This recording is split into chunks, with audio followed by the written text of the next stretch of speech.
Uh, all right. And I'll just mute all. And, obviously, you can unmute anytime. Baruch atah Adonai Eloheinu melech haolam shekidshanu b'mitzvotav v'tzivanu la'asok b'divrei Torah. So we're in chapter 5. We read the narrative account of the assassination of the general Sisera and the defeat then of Yavin's Canaanite army by the Zebulun and Naphtali tribal forces, right? Yael is the one who brought Sisera into her tent, gave him milk instead of water, drove the tent peg through his temple. Okay, so all of that was described in chapter 4. Now we have a song or a poem that was written to praise Deborah and Yael, right? Deborah, the judge, Yael, the woman who actually did the dirty work, and Barak, the Naphtali Zebulun army general who led the battle against King Yavin and his army. Okay, so those are the people involved in the story. In chapter 5, we're familiar with chapter 5. Those of us who come to shul on Shabbat are familiar with chapter 5 because chapter 4 and 5 together for Ashkenazim is the Haftarah for the portion Bishalach. So the portion in Exodus, chapter 13 through 15, 16, something like that. No, chapter 13 through 17 of Exodus mainly describes the crossing of the sea and the song that the Israelites sang. So that's a song of salvation, praise to God. So chapter 5 of Judges is a song of salvation, praise to God. So that's why this chapter, Sephardim only do chapter 5, and we only do chapter 5, and I would imagine many non-Orthodox synagogues only do chapter 5 because chapter 5 as a Haftarah is long enough. Add chapter 4 to it, it's really long, and most synagogues don't want to take up so much time of the service for those two chapters. Okay, so let's do chapter 5. We'll do a few verses at a time. So you don't think it's because chapter 4 is so intense? I mean, the story. No, that's not the reason. It's not about the intensity. For me, it's about how long the Haftarah is, and whether you ask someone to do the Haftarah, whether they're willing to do. It's what chapter 5 is. I'm looking to see how many verses it is 31 sentences. All right, for a Haftarah, that's it's like 10 verses more than usual. 22 sentences is about the average Haftarah. And when you sing a Haftarah, singing the Haftarah versus singing the Torah portion, the Haftarah, by nature of the tune, it takes longer to sing it. So in other words, if I were to do the first verse in Torah Trup, I would go, I'm on page 193. Vata ashar devarav Barak ben Avinoam bayomahu lemor. Okay, that's Torah Trup. In Haftarah, Vatashar devara uvarak ben Avinoam bayom hahu lemor. So it takes longer to sing it, and that's me singing it. So there's like fancier ways, like if a cantor were to sing it, it would be a little bit fancier than that. So it takes longer to do a Haftarah than it does a Torah reading of the same amount of sentences. Then add on that, if you were to do chapter 4 also, which is 24 sentences, 24 and 31, 55 sentences, that's a really long Haftarah. And you don't get a Haftarah as long as that until the afternoon of Yom Kippur, the book of Jonah. Okay, so that's 4 chapters. So you're not doing anything else on Yom Kippur. There are synagogues that will do only a little bit of the book of Jonah. There's no reason for us to do that. We do the whole thing, because what else are we doing on Yom Kippur? If people are there, they're there. If they're not, they're not. But we're just going to have this. So Yom Kippur, we don't skip so much in the service on Yom Kippur, because what else are people doing anyway than to be in shul? Okay, so that's just my attitude about Yom Kippur and services in general. But on Shabbat, there's Kiddush waiting. You don't have Kiddush waiting on Yom Kippur either. Right, we're going to end when Yom Kippur is over, so there's no worry about that. It's not like the food is going to go bad. So, but on Shabbat, to have 55 sentences sung that way, Yeah, it's what they call in the Yiddish pronunciation of this Aramaic word is tircha. It's troubling to the congregation. It's a burden to them, and that's an element of services, that you don't want services to be a tircha. You want services to be enjoyable. You don't want them to be too short that they're taking away from the spiritual meaning of the service, but you don't want it too long that you're keeping people away. Okay, so anyway, and all of this was a tircha, because it's a long tangent before we start looking at chapter 5. So let's do that. Vatashar Devorah uVarak ben Avinoam bayom ahu lemor. So Devorah and Barak ben Avinoam sang on that day, saying. Okay, so according to the author of the book of Judges, this song that we're about to read, this poem, it's the same word in Hebrew for and this is weird in that it's one of the few Hebrew words that has both a feminine and masculine word for it. There's shir and there's shirah. So a poem can be a shir or a shirah. So, and a song can be a shir or a shirah. So it's just interesting why that is in Hebrew. It's like I said, I don't, off the top of my head, I can't think of another noun in Hebrew that has both masculine and feminine equivalent to it. Okay, so according to the author of this poem, Devorah and Barak themselves, so the judge and the general are singing this song. And what is Jonah? Yeah, go ahead, Marlene. No, okay, but the very first word, Vatashar, is really the feminine form, right? Normally, when you say Vayashiru, like it's the two of them. That's good. But I'm sure could be an explanation. Maybe she started, or I don't. Right. Okay. So what Marlene is pointing out is not clear in the English translation. So in English, it says, then sang Deborah and Barak, as if they're both singing it together. The Hebrew is, Hebrew, the verb is feminine or masculine. And this is a feminine verb in the singular. So it should be Vayashiru Devorah uVarak. So it would be so Deborah and Barak, they sang. But it says Tashar, she sang. So Deborah and Barak ben Avinoam, she sang. But clearly you don't translate it that way, because that's awkward. But the verb is she sang. So that gets to Marlene's question. Did Devorah sing and then Barak sang with her? In other words, did Devorah write the words to the song and then they sang it together? So was she the lyricist, but they were the singers? We don't know. All right, but we'll look at the commentary soon. Perhaps a commentary says something about it, and maybe Alter says something about it too. But let's do a few verses. Like we'll go through verse 5, and then we'll look at the commentary. And now the Hebrew of this is going to be different than regular biblical Hebrew. Biblical poetic Hebrew is like reading Shakespeare in English. Okay, so Shakespearean English versus New York Times English, quite different.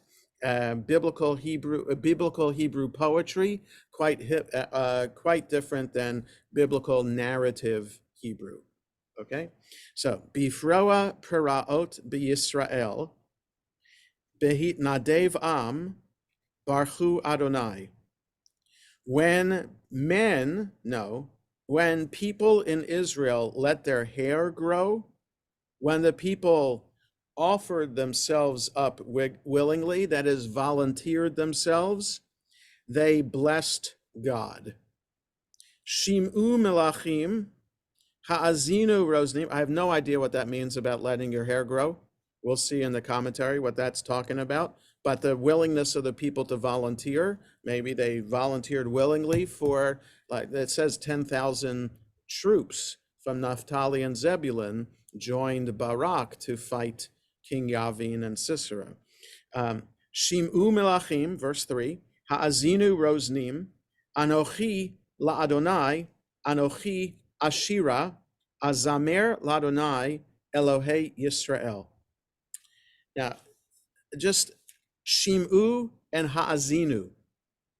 So for those of us who are more familiar with Torah, understand that there's a portion near the end of the Torah.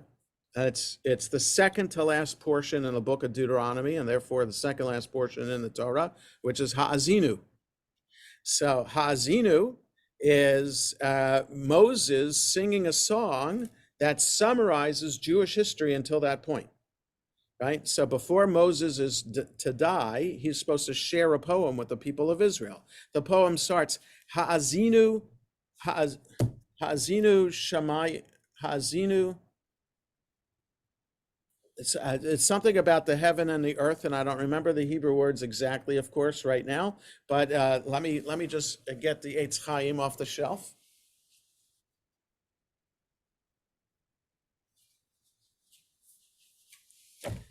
Right here. So here we go.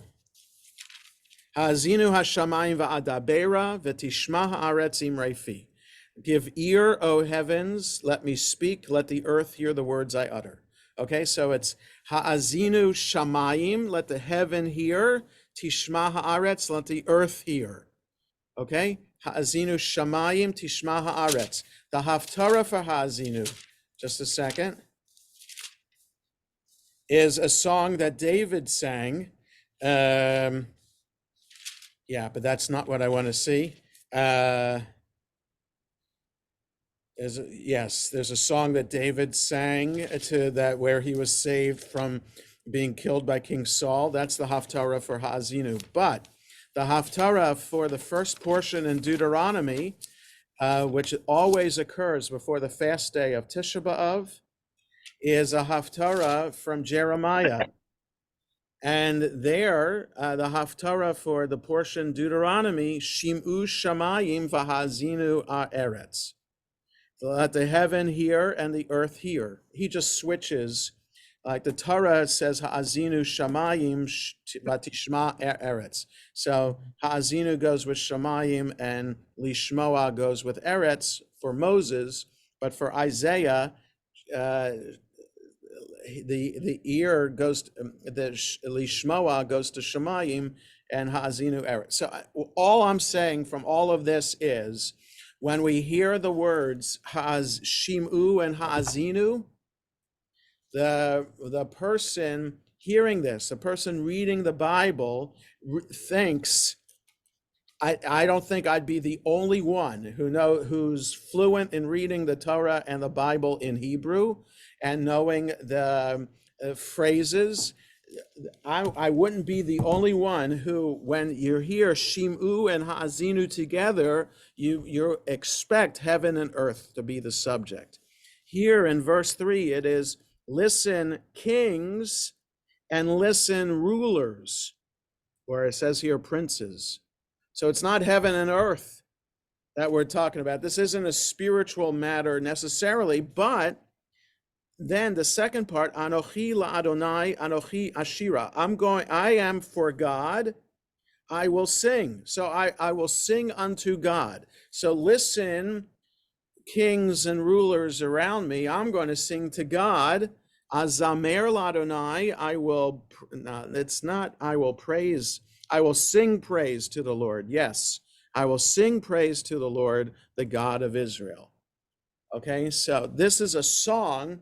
The Isaiah in the Haftarah of Deuteronomy, Moses in the portion Ha'azinu is talking to the people of Israel and calling heaven and earth to testify. Deborah and Barak are speaking to other nations around them and addressing themselves to them, but telling them our power comes from God. Okay? 4, Adonai b'tzeitcha miseir, b'tza'adcha misdei Edom, eretz ra'asha, gam shamayim natafu, gam avim natfu mayim.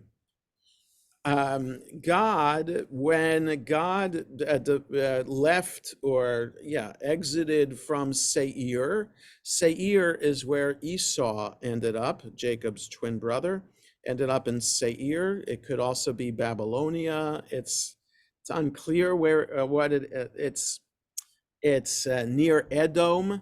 Okay, so it's on the other side of the Jordan south. B'tzadcha misdei Edom, when you were marching from the fields of Edom.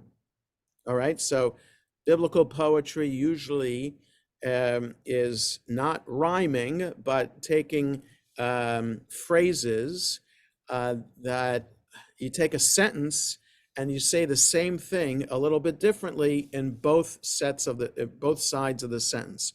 You take a sentence divided into two parts. The first part and the second part are basically saying the same thing. So in other words, Shim'u melachim ha'azinu roznim, listen kings, listen princes, basically saying, listen all royalty around me. Anochi l'Adonai, Anochi Ashira, I'm going to sing to God. Azamer l'Adonai, Elohei Yisrael, I'm going to sing to God, the God of Israel. So same thing being said in both sides of the sentence, but they are amplifying each other. So God, when you left Seir, when you march from the field of Edom, so essentially saying the same thing. Eretz Ra'asha, an evil land. No, Eretz Ra'asha, I think it should be evil, but it's here because a word for earthquake is Ra'ash, making noise. So the earth trembled. The heavens dropped, the clouds dropped water. So when God left Seir, the heavens opened up. 5, Harim nazlu mipnei Adonai, Zeh Sinai mipnei Adonai Elohei Yisrael. The mountains quaked at the presence of the Lord, even Yan Sinai, at the presence of the Lord, the God of Israel. Okay, so all the years that we do the Haftarah on Vishalach, I haven't paid attention carefully enough to the words. So this is an interesting idea that when the Torah was given at Mount Sinai, it wasn't just Mount Sinai that quaked and trembled, as the Exodus describes with the shofar, thunder, and lightning. It was also other mountains around there were trembling. The whole earth was trembling at God's revelation. So it wasn't localized to just Mount Sinai. It was all around, so that people around, according to this story right here in the book of Judges, the idea of Mount Sinai then is that the whole world was quaking because God was talking at Mount Sinai and the heavens opened up. Okay, so let's look at the commentary now on these first 5 sentences. Back on 193, the Song of Deborah is universally acclaimed a literary masterpiece. For forcefulness of diction and brilliance of imagery and style, it has few rivals. The message is clear, although the details are often obscured by the use of archaic words and expressions. Okay, then sang Deborah and Barak. Rabbinic commentators deduced from the order of the names that, as well as in initiating the campaign which ended in victory, Deborah composed the ode, as did Moses his song, although it is stated, then sang Moses and the children of Israel. Right, so to Marlene's point again, in Exodus 15, it says, Az Yashir Moshe Uvnei Yisrael.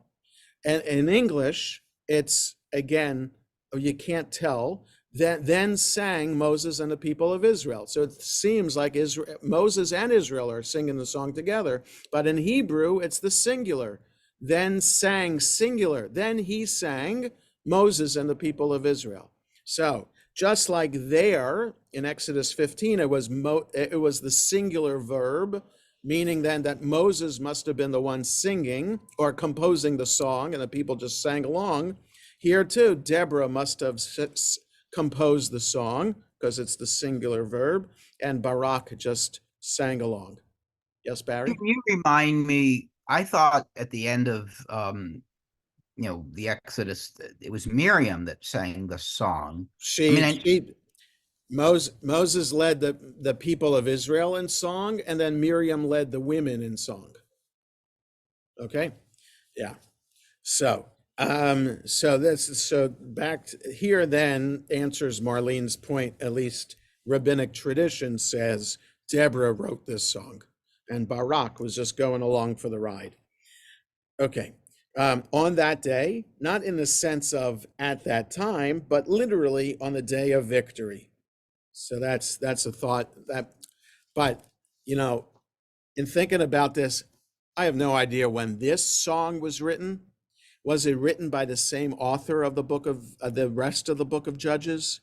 Was it an oral tradition, a separate oral tradition about that particular battle with Yavin and the story of Yael assassinating Sisera? Is that all a separate oral legend that's associated with the time of the Judges, and the author of Judges or the editor of Judges just put that story in here? I don't know. I don't know. I don't know if anybody can answer that. That might be scholarly consensus about that, but I'm not sure. We'll see what Alter has to say about it. But it clearly, just because the Hebrew is a little bit different, and just because it's a poem, just the structure of it is just different than the rest of the book of Judges. So that just raises the question for scholars: is it the same author who for this that wrote the rest? Okay. Verse 2 in the commentary: when men let grow their hair. The difficulty of translating the phrase bifroa piraot has led to many conjectures. Rashi equates para with parats. So in other words, Peresh Ayin could be Peresh Tzadi. The Tzadi and the Ayin, when writing them, they could be mistaken for the same. So in other words, let me just okay. So if I no wait, okay. This one is an ayin. You have 90-degree angle with a line coming up on a different angle. Okay, so that's supposed to be, let me just make that clearer. Okay, so this is an ayin right here. This is a tzadi. So it's almost, you can confuse them. Okay, so that gives reason for rabbis in the Midrash to make connections, homiletical connections, with words that the three-letter root, two of the letters are the same in both words, but one has an ayin, one has a tzadi.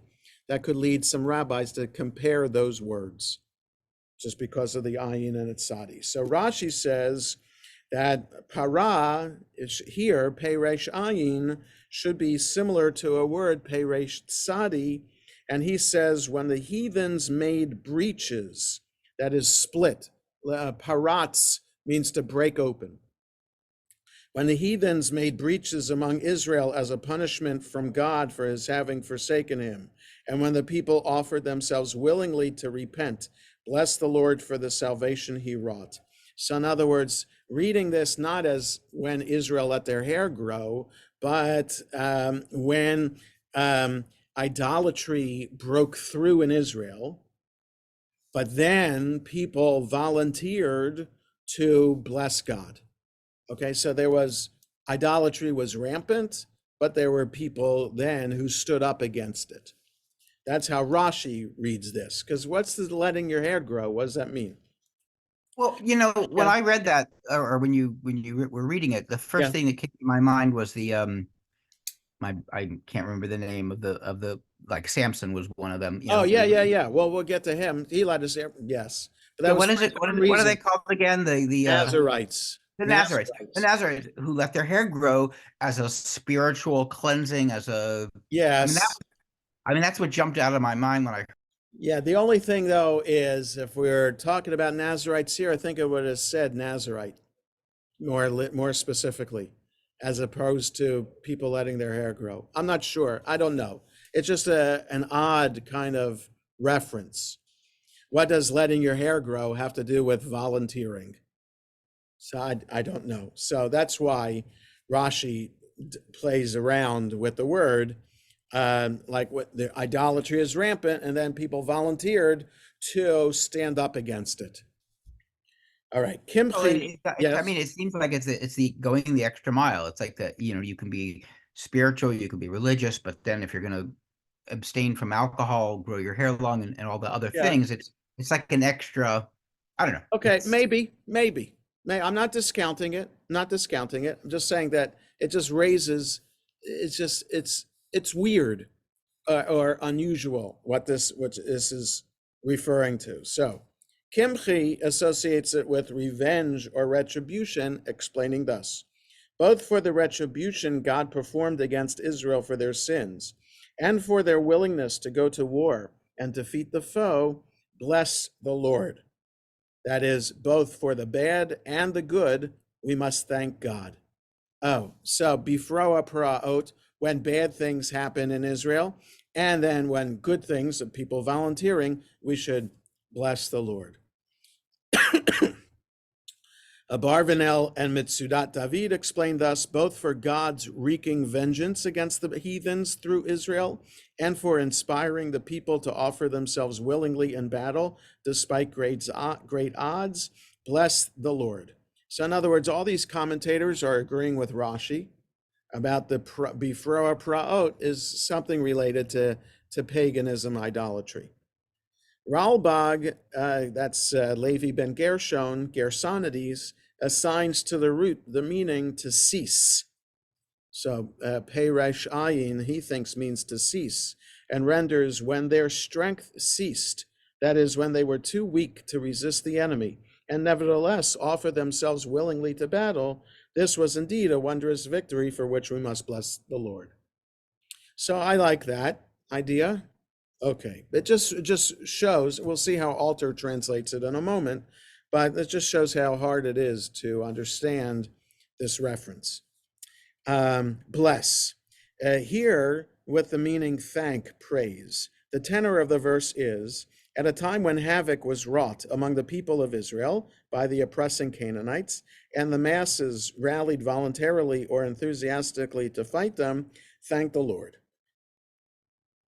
O ye kings, addressed to the rulers of the nations who are summoned to listen to the praises of Israel's God, or they may be the kings mentioned in verse 19. Princes, a poetical parallel to kings, okay, as in Habakkuk 1:10 or Psalms 2. That just gets to the idea of biblical poetry, that it's you have what's in the first part of the verse is the same as the second part of the verse. That's just how biblical poetry works. And the song Ha'azinu, chapter 30 of Deuteronomy is set up like that. Lots of Psalms are set up like that. The speeches of prophets are set up like that. That's just the nature of biblical poetry. The pronoun is strongly emphasized, as for me, for my part. Unto the Lord, in contrast to the kings who attribute Israel's victory to a natural occurrence, Deborah sings unto the Lord, who alone can decide the outcome of battles. a manifest ring of triumphant exaltation may be discerned. So we're on 194. I will sing, a different verb from will I sing, make melody. The root zimer, zayin mem resh, is said to denote originally singing to an accompaniment, reproducing the hum of the notes produced by a stringed instrument. Okay, so, so it's almost onomatopoeia. So zemer. So you have the z for the string, the another element of the percussion or the strings, and that could be like the basis of singing along with instruments. 4, the verse is reminiscent of Deuteronomy 33, 2. Sinai is regarded as situated in the land of Seir, or Edom. Go forth to battle. Out of Seir, most commentators associate the description in this verse with the revelation on Mount Sinai, like I said. Others think it alludes to the wars of Sichon and Og. So that's the quaking that is referred to. Okay. March out. Note the dagesh in the Hebrew indicating that the word is in an infinitive and not a noun. Okay, doesn't matter. That's just a grammatical note here. Field, this is the literal meaning of the Hebrew and is often used of a country in general. Edom, identical with Seir. It was the land assigned to Esau and comprised the mountain range stretching east of a line from the southern end of the Dead Sea to the Gulf of Aqaba. So essentially southern Jordan today. Dropped, the object of the verb is water in the next clause. Yea, literally also. Note the cumulative effect, each clause in the verse adding another detail to the total picture. Quaked, this follows the Aramaic translation, the Targum. Others render flowed down. Nazlu is the word in Hebrew, and that usually means water flowing. It flowed down, depicting the mountains as though melting from fright. Okay, I want to look at ancient Israel now in these first 5 sentences, see what he says about it. So 131 in ancient Israel. And Deborah sang, and Barak, son of Avinoam, with her. So this is how Alter translates it to maintain the integrity of the Hebrew itself, right? That it's in the Hebrew, it's in the feminine singular. So Deborah sang, and Barak, son of Avinoam, with her. Okay, the use of singular verb, feminine, followed by a compound subject is an indication in biblical grammar that the first of the subjects named is the primary actor and the second one ancillary to the action. Deborah is introduced as singer of the victory song, but that's not a claim of authorship. And elsewhere in the poem, she is addressed in the second person.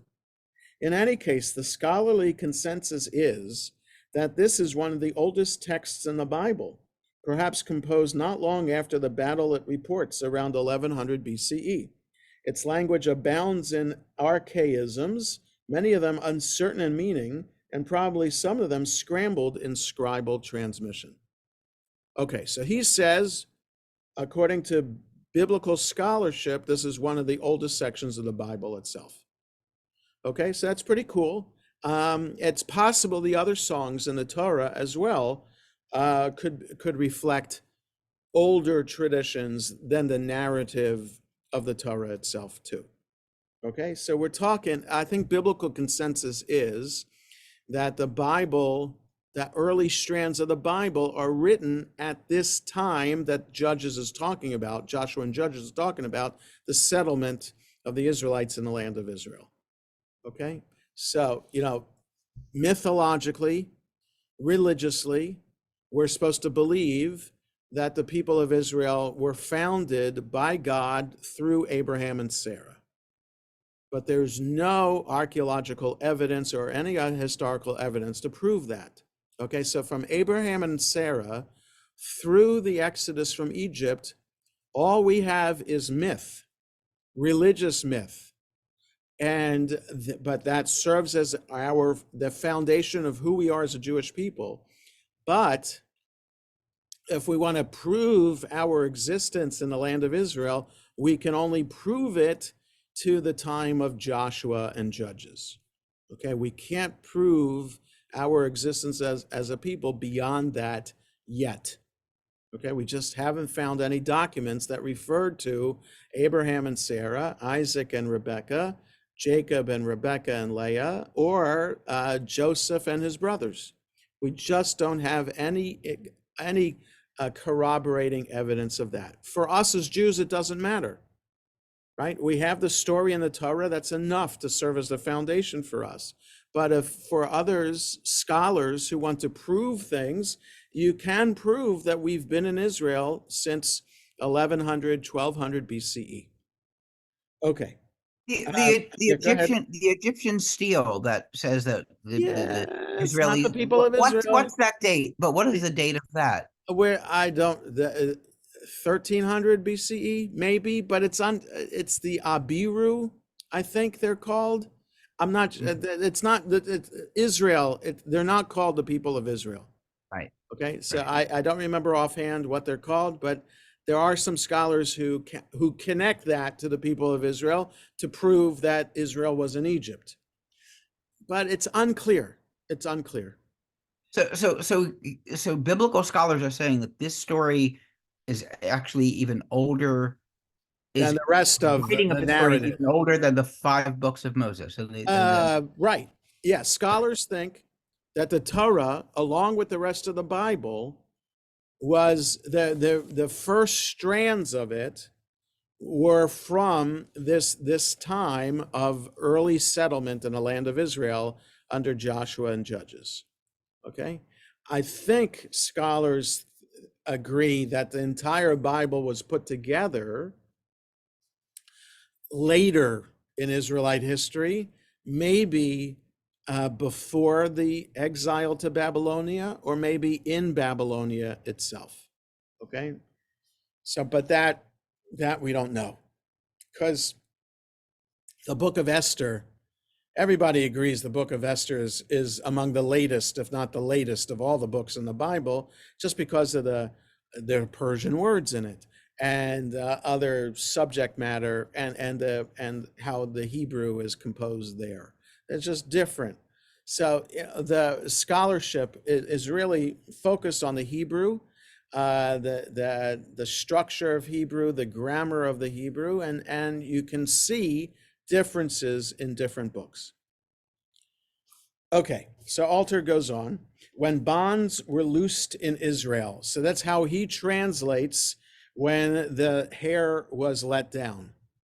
When bonds were loosed in Israel. The Hebrew verb can mean undoing hair or casting off restraints. In the context here, it might refer to a time of wildness in military crisis when the ordinary social and political order was in abeyance. Okay, so that makes sense. And I think Alter, if you want just linguistically, that makes sense. The others from our edition of Judges that we're reading from with the medieval commentaries, it just has the different religious lesson from the verse. All right, when the people answered the call, or when they volunteered. The noun here, am, and the verbal stem, nadav, often occur as joined terms. The verb suggests volunteering or answering the call, but is also particularly associated with noblemen, who would be the ones to fling themselves into the fray as leaders with the rest of the people following them. Seir, Edom. These places mark the route of conquest from the southeast towards Canaan, reported in Numbers and Deuteronomy. Yahweh, as warrior God, marches ahead of the people. Dripped rain. Rain is merely implied in the Hebrew, right? So there's dripping. Yeah, he translates it, O Lord, when you come forth from Seir, when you strode from the fields of Edom, the earth heaved, the very heavens dripped rain, the clouds, oh, they dripped water. It's just, the word is dripped. that's in the text, he's adding rain to it. Yeah, the word rain is not in the text. Water is in the text, but rain is not. Okay, and that's all that he has for us on these first 5 sentences. We have time to read a couple more. So let's do 6 through 8. Biyamei Shamgar ben Anat, Biyamei Yael, Chadlu Arachot. I just want to be reminded of, Yael is the wife of Chever. Okay, Biyamei Shamgar ben Anat, Biyamei Yael, Chadlu Arachot, Veholchei Netivot, Yelchu Arachot Akal Kalot. In the days of Shamgar, the son of Anat, in the days of Yael, Chadlu Arachot, the highways ceased, and the travelers walked through byways. But Akal Kalot, that it's leaving the word Akal Kalot here. I'm going to look at alter for the translation. In the days of Shamgar, son of Anat, in the days of Yael, the caravans ceased, and wayfarers walked on roundabout paths. So akal kalot means roundabout. So byways is the old translation of the 2 words arachot akal kalot. Okay, chadlu ferazon b'Yisrael chadelu. Ad shakamti devara, shakamti aim b'Yisrael. The rulers ceased in Israel, they ceased, until you did arise, Deborah. But it's translated until you arose, until you did arise, Deborah. And the Hebrew could be translated until I, Deborah, rose up, until I rose up as a mother in Israel. So it's interesting that the translator translates it as you rose up. The Hebrew says, until I, Deborah, rose up, until I rose up as a mother of Israel. But alter also translates it as until you arose, Deborah, until you arose, O mother in Israel. So the yud at the end is just seen as poetic as opposed to the real way that the noun, that the grammar has it. Okay, so I'm just saying we could translate it in the first person, but the alter and the old translation has it as in the second person. And 8, Yivchar Elohim Chadashim, Az Lachem She'arim, Magen Aim Yera'eh Varomach, Ba'arba'im Elef B'Yisrael. They chose new gods, then was war in the gates. Was there a shield or spear seen among 40,000 in Israel? Right, so there's idolatry rampant. Deborah has come up, and there are no weapons or anything like that available. Okay, let's look at the commentary here on 194 below. Shamgar, see chapter 3:31. His exploits were evidently insufficient to curb the enemy. He was the previous judge. Yael, Rashi infers that she too was a judge. Both she and Shamgar must have flourished in the period immediately preceding Deborah. They were contemporaries, but Yael apparently outlived Shamgar. That's just Rashi surmising. 195, the highways, the roads used by wayfarers and caravans linking different parts of the country. Travelers, literally they who walk along the paths, persons who, for necessary reasons, had to travel in those dangerous times. Byways, literally crooked ways, winding and circuitous bypaths unfrequented by the enemy. Open cities. On the analogy of Perazot and Perazi, all commentators including Targum, the Aramaic, tender this as open cities, that is, cities of the plain, having neither fortifications nor walls. The clause means the peasants deserted their exposed villages for the safety of the walled towns. So it was dangerous times. That thou didst arise, the traditional translation is that I, Deborah, arose. This condition persisted until I was chosen by the Almighty to govern Israel. Now that I have become leader of Israel, the safety of the open villages has been restored since we have won a complete victory over the enemies. I arose a mother. Like a mother, I prayed for them and was concerned about them. Like a mother, I reproved them to correct their ways. Like a mother, I had pity on them. 8, the conditions in Israel as Deborah found them. They chose new gods. The subject is the Israelites whose choice lost them the protection of God. And as a result, there was war in the gates. The enemy carried his predatory raids up to the city gates. A shield or spear, the Israelites were either totally unarmed, except for the rude weapons with which each man could lay his hands on, or they were afraid of displaying the arms they possessed. Right, so either there were no weapons, or the people were afraid to use them. You couldn't find courageous people among the 40,000 in Israel. Okay, so altar on this. So we're on 132. In the days of Shamgar, in the days of Yael, the caravans ceased.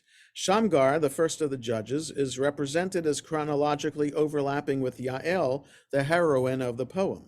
Israelite caravans, according to the poem, were unable to journey safely because of the danger from Canaanite warriors.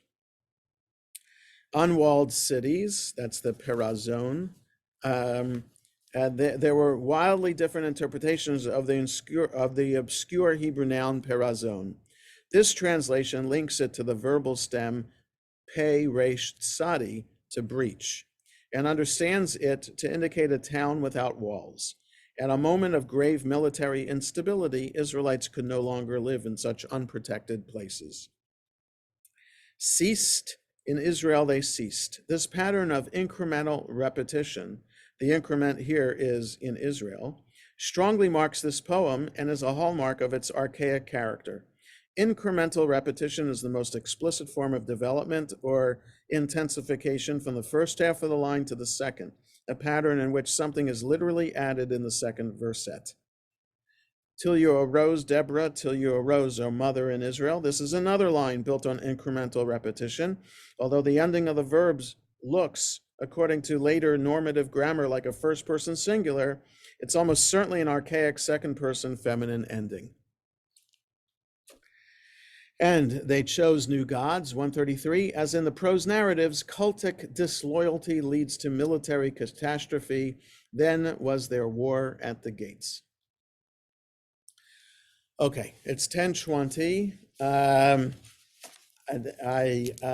want to stop here for today, and we will continue next Friday with this great song. So take care, everybody. Wish everybody Shabbat Shalom. Shabbat Shalom. Thank you. Shalom. Thanks.